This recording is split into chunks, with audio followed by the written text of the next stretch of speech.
The warning. The council chamber was vast, like the inside of a shining starship. Silver walls curved high above and banners of many alien worlds hung from the ceiling. The air was heavy with voices, with arguments, with pride. Leaders from dozens of planets had come together to speak of war, trade, and the balance of the galaxy. At the center of the chamber stood the old veteran, Karoth. His body carried scars that no healer could erase. One of his arms was made of steel, a replacement for the limb he had lost long ago. His eyes were sharp, but behind them burned shadows of memories he could never forget. The moment he rose from his seat, the voices lowered. The other delegates looked at him with mixed feelings, respect for his past victories, but also pity.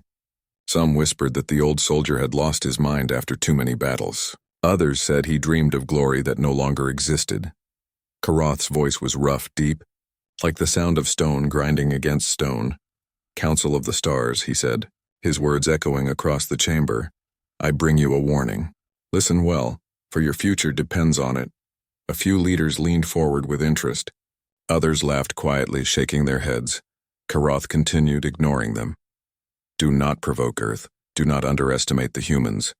Their warriors are not like ours. Their armies are not like those we have fought before. If you bring war to their world, the galaxy itself will suffer." At that, the chamber filled with laughter. One counselor, a tall insectoid with glittering wings, clicked his mandibles in amusement. "Humans?" the insectoid mocked. "A young race. A primitive race. They still argue among themselves. Fight each other like wild animals. They are no threat to the council." Another alien with scales of gold across his skin leaned back in his chair. His voice was calm but full of pride. "Karoth, you were once a great warrior, but your wars have ended. Do not let old battles cloud your judgment. Earth is a small planet. Their people are weak. Their weapons are decades behind ours. Why should the council fear them?" Karoth slammed his steel fist against the table. The sound echoed like thunder. The laughter stopped for a moment. His eyes, full of fire, searched every face in the chamber. "You think them weak because you do not understand them. You see their machines, their numbers, their small planet, and you think you know their strength. But strength does not only live in weapons. It does not only live in numbers. The humans carry something different, something dangerous." The chamber fell silent for a moment. Even those who mocked him leaned in a little. "What is this danger you speak of?" a soft, watery voice asked from the far side. It came from an elder of the ocean world of Terra. Karoth's face hardened. His memories pulled him back to another time, another battlefield. "They are a species that does not break," he said quietly. "Other worlds beg for mercy when the fire grows too hot. Other armies surrender when hope is gone. But humans fight even when they should fall. They fight when they have no chance left. They fight with their last breath, their last drop of blood, and in that moment, they are more dangerous than any fleet in the stars." Some counselors shifted uncomfortably. Others smirked again, calling his words madness. An avian leader flapped his wings in irritation. "You speak like a poet, Karoth, not a soldier. These humans are farmers, workers, merchants. Their military is small. Their ships are fragile. Do not fill this chamber with ghost stories." Karoth's steel fist trembled. His voice grew louder, sharper, filled with rage. "Ghost stories?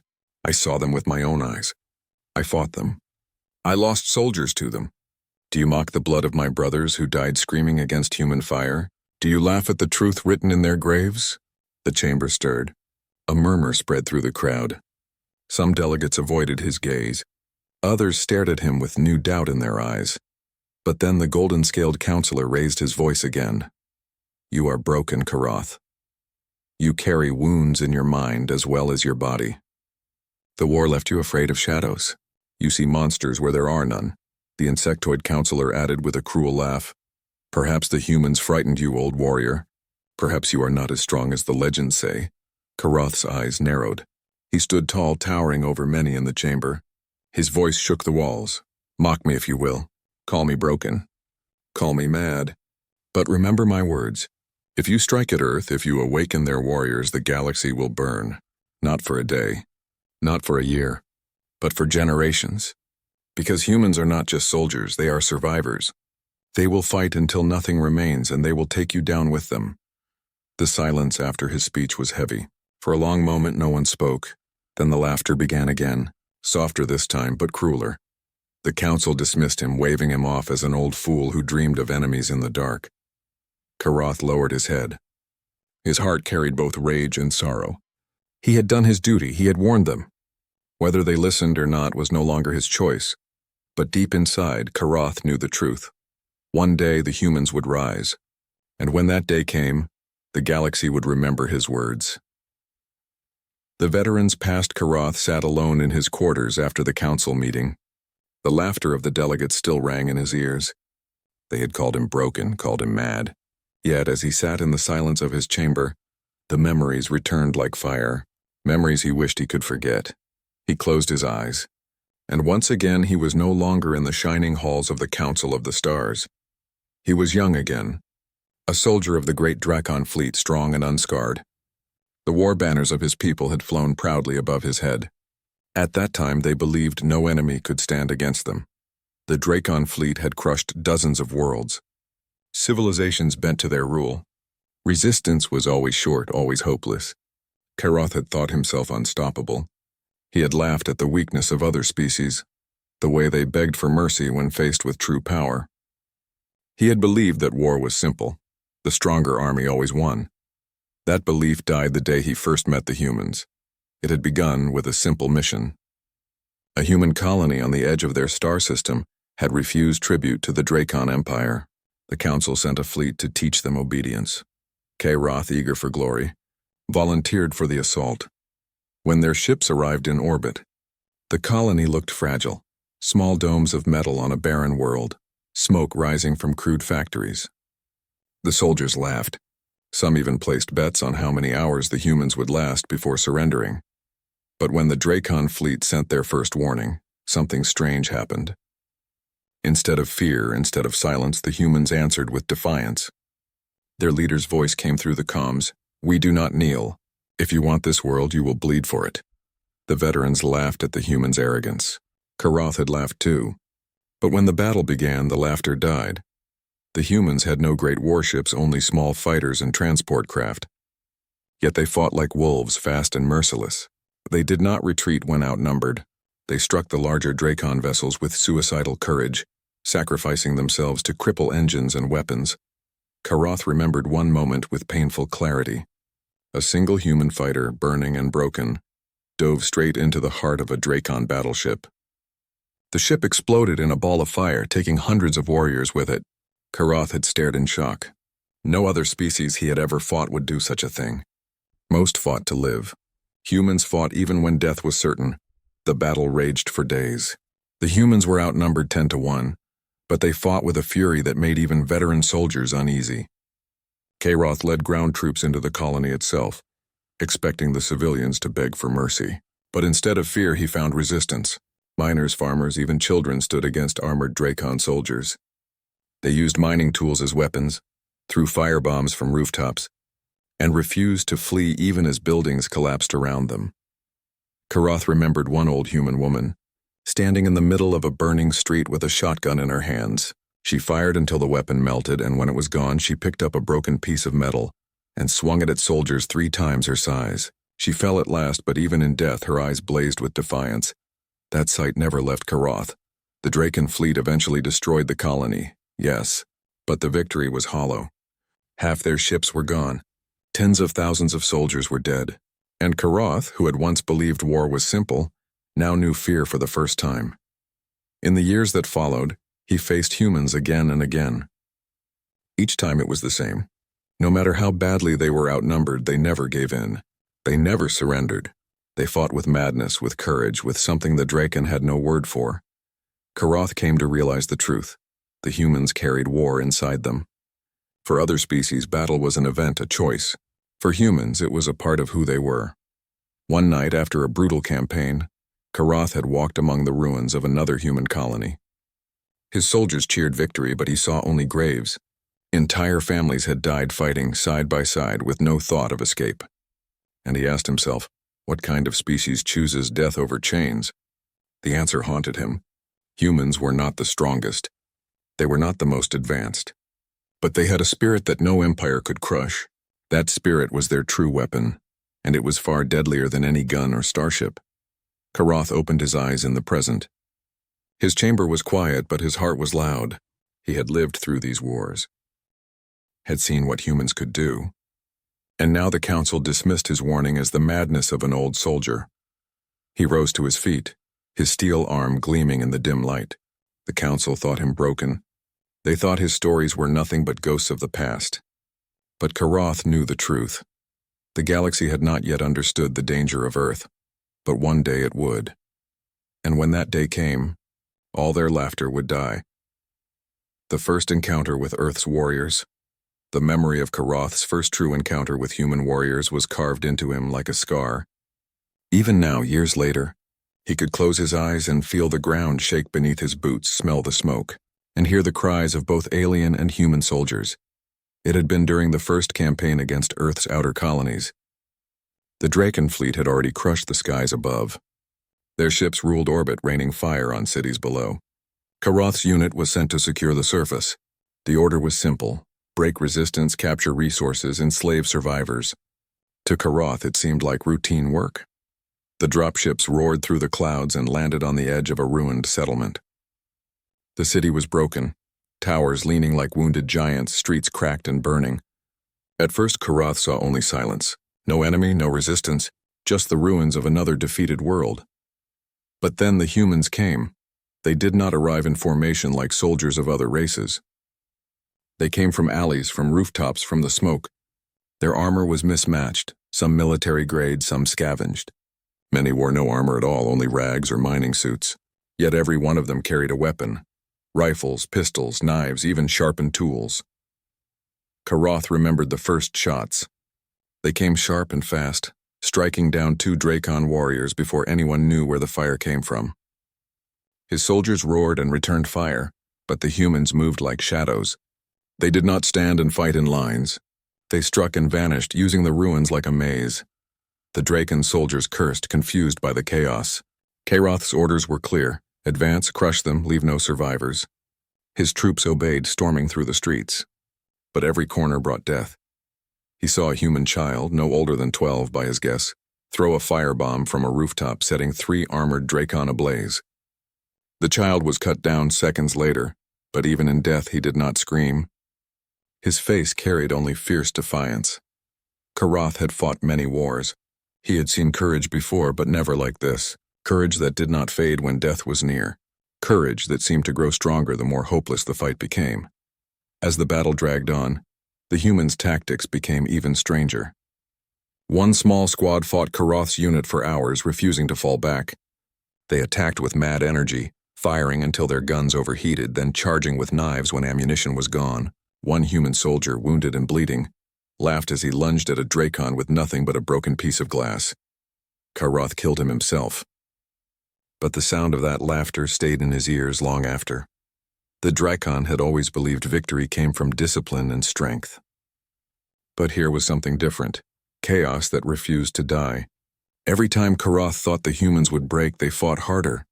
Every time he thought they were finished, they found new strength. Then came the human commander. Karath saw him across the battlefield, a tall man in battered armor, his face smeared with dirt and blood. His soldiers rallied around him like fire drawn to fuel. Even wounded, he refused to fall back. He shouted words Karath could not understand, but their meaning was clear. His people cheered, their eyes burning brighter. Karath ordered his forces to surround the humans. He believed the battle would finally end. Trapped, outnumbered, with no escape, surely they would surrender. That was the way of war. But the humans did not surrender. The commander raised his weapon high, gave one last cry, and charged straight at Karath's lines. His soldiers followed, a storm of fire and rage. They fought like demons, throwing themselves into the Drakon ranks with no care for survival. Karath's soldiers staggered, unprepared for such madness. The humans tore into them, and the street became a river of fire and blood. Karath himself fought the human commander in close combat. The man's strength was failing, his body broken, but his will was unshakable. He fought with every breath, every ounce of spirit left in him. When at last Karath struck him down, the human did not beg. He did not cry. With his final breath, he spat blood at Karath's feet and whispered something in his strange, rough tongue. Karath never learned the words, but he understood their meaning. "You may kill us, but you will never defeat us." Silence followed. The last of the human warriors lay dead, but not one had surrendered. Not one had fled. The battlefield was covered with their bodies. But their eyes, those eyes still seemed alive, still burning with defiance even in death. Karoth stood among the ruins, surrounded by victory that tasted like ash. His soldiers cheered, but he felt no pride. Instead, a cold weight settled in his chest. For the first time, he feared an enemy not because of their strength, but because of their spirit. That night, as the fires of the human city burned, Karoth sat alone. He realized the truth. The humans were unlike any foe the galaxy had ever known. They did not fight for conquest, for wealth, or for survival alone. They fought because they refused to kneel, and Karoth knew then this was only the beginning. The council's disbelief. The council chamber glittered with light, but inside it was full of shadows. Shadows of pride, arrogance, and ignorance. After Karoth's warning, silence had held the hall for only a moment. Then slowly the whispers began, and soon the chamber filled with mocking voices once more. The insectoid delegate, with wings that shimmered like glass, rose first. His sharp mandibles clicked together in amusement. "Humans," he said with a hiss. "Mere animals bound to their dirt world. They bark, they bite, but in the end they are only prey. And you, Karoth, a veteran of many wars, tremble at these creatures?" Laughable. The laughter spread like fire. Some delegates clapped their claws, some pounded their tails, some simply sneered. To them, Karoth's words were nothing but the ramblings of a broken soldier. But Karoth stood still, unmoving, like a mountain in a storm. His steel fist rested on the table. His eyes burned, but he did not lower them. "Do not mistake my warning for weakness," he said, his voice heavy. "I do not fear for myself. I fear for you. I fear for this council, for the galaxy. You think yourselves wise, but you are blind. You have not faced humans in war. You have not seen what I have seen." The scaled delegate, golden skin glowing under the chamber lights, leaned forward with a smile that carried no warmth. "Karoth, you fought many battles, perhaps too many. War has cracked your mind. You confuse bravery with madness. These humans you speak of, they are desperate animals. Desperation makes them fight, nothing more. But desperation cannot defeat empires. It cannot defeat fleets of 1,000 ships." Karoth's teeth clenched, his jaw tightening. He wanted to shout, to tear down their pride with the truth, but the council was deaf. Still he tried again. "They do not fight only from desperation," he growled. "They fight because it is in their blood. I have seen them laugh at death, throw themselves into fire, fight with their last breath when all hope is gone. That is not madness. That is power. That is a force greater than fleets. You cannot crush it with weapons. You cannot silence it with fear." A soft liquid voice rose from the far side of the chamber. The elder of the ocean world of Terra, her body shimmering like water under moonlight, tilted her head. "And yet," she said calmly, "your people defeated them." "Did you not? If they were so powerful, why does Earth not already rule the stars?" Karoth's chest tightened. He remembered the burning colonies, the endless bodies, the hollow victories that left only grief. "Yes," he said, his voice lower now, but sharp as a blade. "We defeated them. But it was no victory. For every world we took, we lost more than we gained. For every battle we won, we carried scars that never healed. We beat them in numbers and firepower, but never in spirit. And spirit is what decides the fate of war." The avian leader, feathers bright like fire, flapped his wings in irritation. "Poetry," he scoffed. "You bring poetry into this hall, Karoth. Spirit does not command fleets. Spirit does not build weapons. Spirit does not decide war. Power decides war. And we," he spread his wings wide, "we hold the power." The chamber filled with agreement. Voices rose, proud and stubborn. The council was united in disbelief, not in wisdom. Karoth slammed his fist down once more. The table shuddered. "You are fools," he roared. "All of you. You laugh now, but one day you will choke on your laughter. You look at Earth and see weakness. But one day you will learn the truth. You will learn it too late." The laughter grew louder, harsher now. Some shouted insults. Some waved him away like a child telling ghost stories. A few, however, sat in silence. Their eyes darted uneasy, perhaps remembering rumors, whispers, strange reports of battles that had gone wrong when humans were involved. But none dared to speak. None dared to stand with Karoth. The high speaker of the council finally raised her hand, silencing the noise. Her tall, thin body gleamed under the chamber's lights, her voice calm, cold, final. "Karoth," she said, "your service to the galaxy is honored. Your battles are legend, but legends are not truth. You bring us fear when what we need is order. You see ghosts where there are none. The humans are no threat to this council." The chamber roared in approval. Karoth stood alone. Surrounded by banners of countless worlds, he felt smaller than ever before. Not because he was weak, but because the truth had no ears here. He turned, his steel arm heavy at his side, and walked out of the chamber. The doors closed behind him with a thunderous sound like a prison ceiling shut. Outside the air was cool, but Karoth's chest burned. He had spoken, he had warned them, and they had laughed. Perhaps they would never listen. Perhaps they would have to see the truth with their own eyes. He looked out at the stars beyond the great windows of the council hall. "They will come," he whispered to himself. "The humans will rise, and when they do, you will remember my words." But deep inside, Karoth feared the galaxy would only remember too late. The lost battle. Karoth sat alone in the council chamber after the meeting had ended.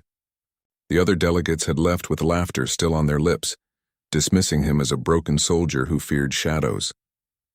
Yet their scorn could not erase the truth, for Karoth carried a memory darker than any nightmare, a memory he had never shared in full. Now, as silence filled the vast hall, he felt the weight of that secret pressing against his chest. It was not just another battle. It was the battle, the one that had changed him forever. The memory began with fire. Karoth had been captain of a strike fleet then, tasked with intercepting a human convoy. Intelligence claimed it was nothing more than a colony ship and a handful of escorts, weak, unarmed, barely worth notice. The mission was supposed to be easy, quick, a reminder to humans that they had no place in the stars. But it had not been easy.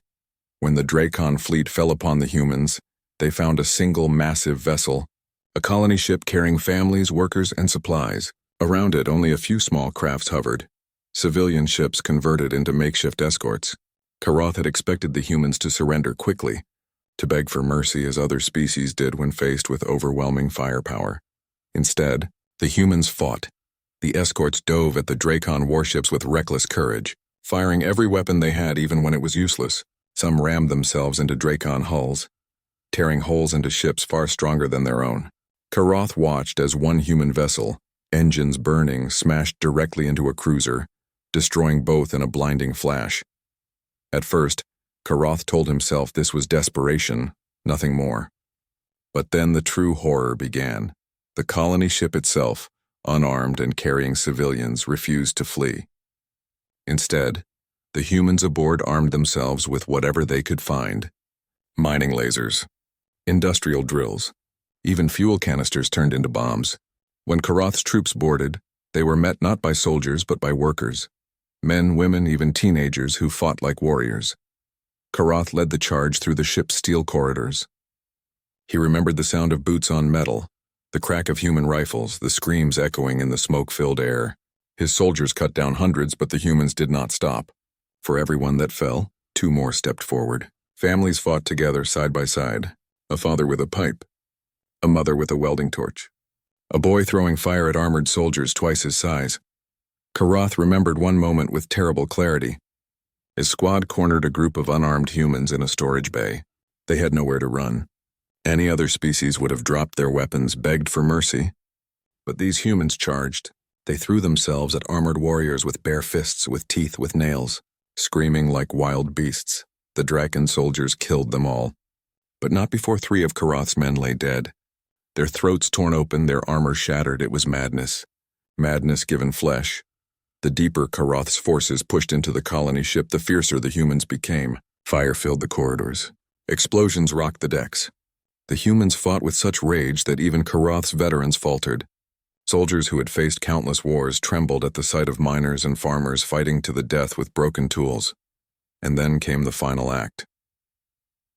When defeat was certain, when the Dracon had finally overwhelmed most of the ship, the humans did not surrender. They did not kneel. Instead, they made a choice that froze Karoth's blood even now. The humans detonated their own reactors. The entire ship shook with a roar like the death of a star. Karath barely escaped with a handful of survivors, his body burned, his arm torn away. The explosion ripped through the fleet, destroying ships, killing thousands of Dracon soldiers. The humans had chosen death, not as defeat, but as victory. They had taken their enemies with them, turning their own end into a weapon. Karath opened his eyes in the present. His steel arm trembled as he gripped the edge of the table. That was the battle he never spoke of. That was the truth the Council would never understand. The humans were not just warriors. They were something far more dangerous. They were a species that did not fear death. They embraced it, used it, turned it into a weapon sharper than any blade, stronger than any fleet. And how do you fight an enemy who welcomes the very thing you used to control them? Karath whispered the answer to himself, his voice heavy with sorrow. You don't. You survive them if you are lucky, but you never truly defeat them. Outside the chamber, the stars shone cold and silent. Somewhere out there, humans still walked among them, still building, still waiting.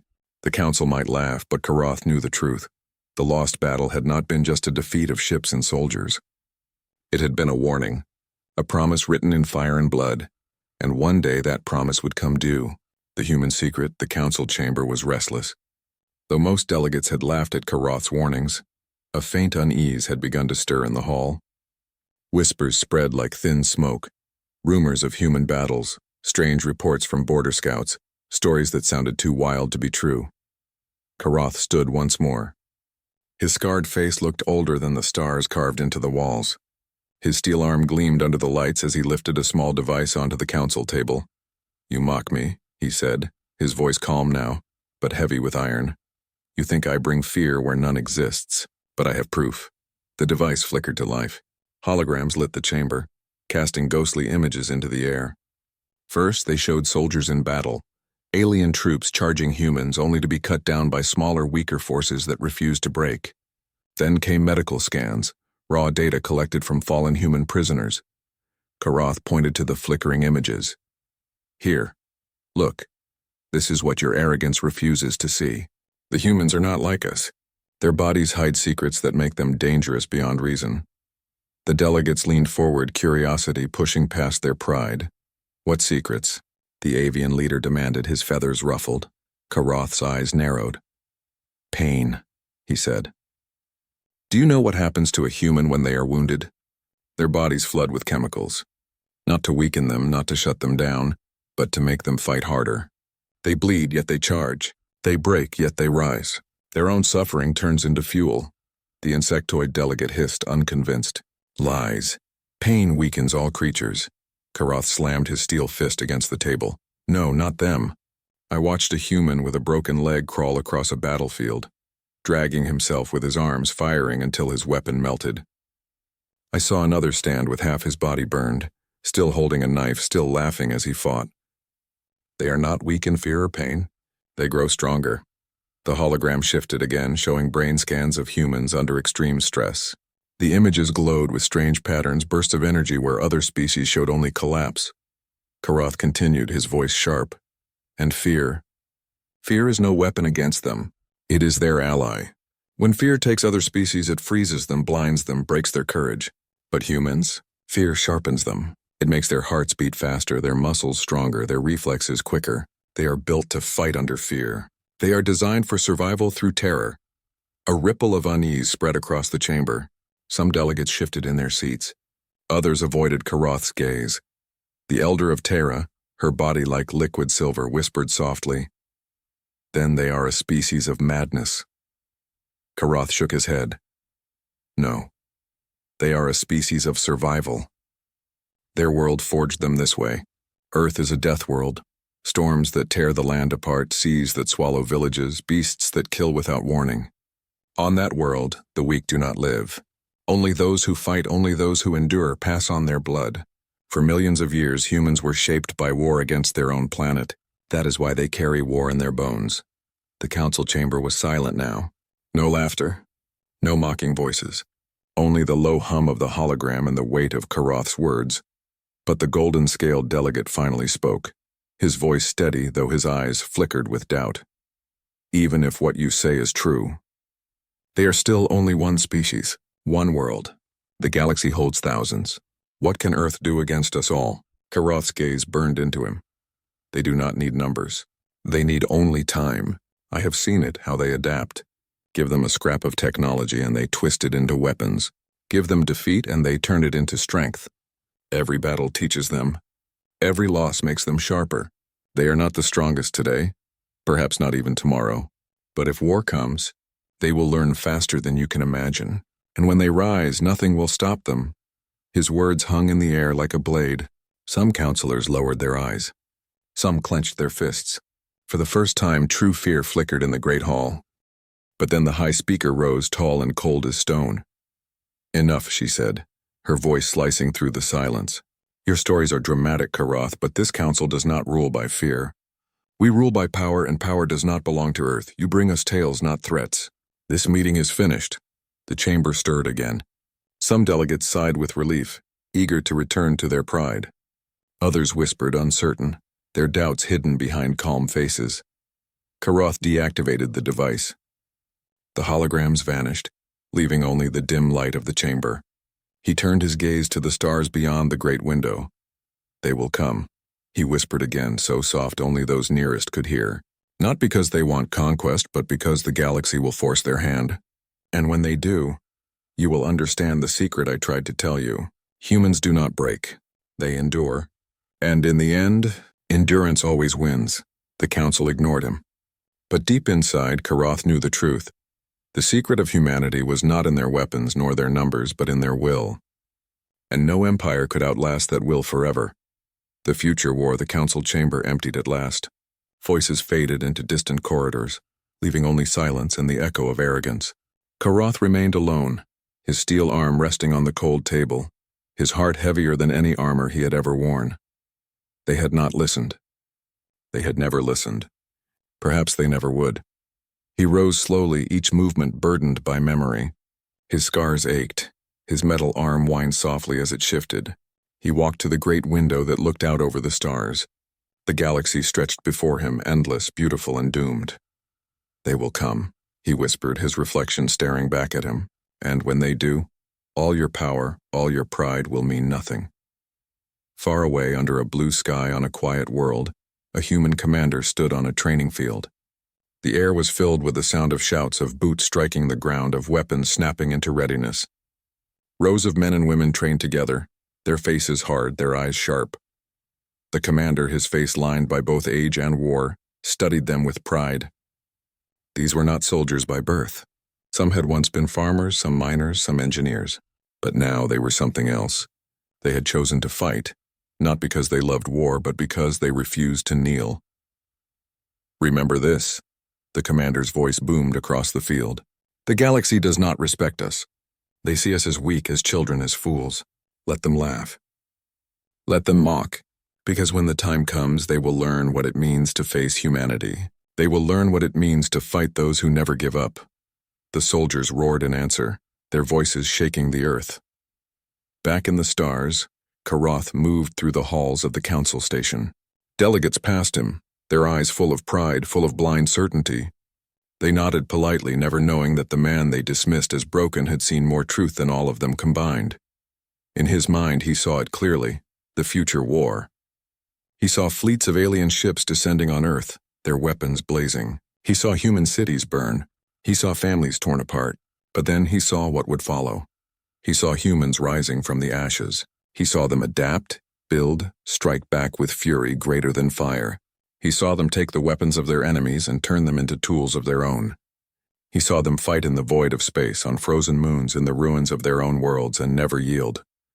For every city lost, 10 soldiers would rise.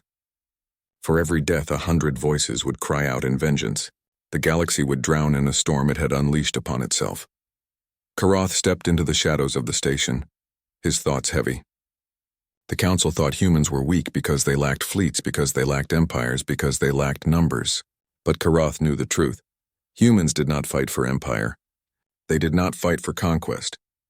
They fought for survival, for freedom, for the simple refusal to kneel. And that was a war no council, no empire, no fleet could ever win. He stopped before the great window one last time. Beyond it, the stars gleamed cold and silent. Somewhere among them, Earth spun in quiet defiance. Fight well, humans, he whispered, almost like a prayer. For when the galaxy finally learns, you will carry the fire. You will burn the arrogance from the stars. On Earth, the commander dismissed his troops. They filed away with laughter, sweat running down their faces, their weapons slung across their backs. Yet in every smile was steel. In every laugh was defiance. The commander turned his gaze to the horizon where the sun dipped low, painting the sky in blood-red light. "The galaxy thinks we are weak," he said softly to himself. "They do not understand. We are not weak. We are waiting." And so the story closed like a blade sliding into its sheath. The council remained blind. Karath carried his warning like a curse. And humanity. Humanity sharpened itself in silence, preparing for a war the galaxy thought would never come. But Karath knew. The war was not a matter of if. It was a matter of when. And when it came, the galaxy would remember the words of an old broken soldier who had tried to tell them the truth.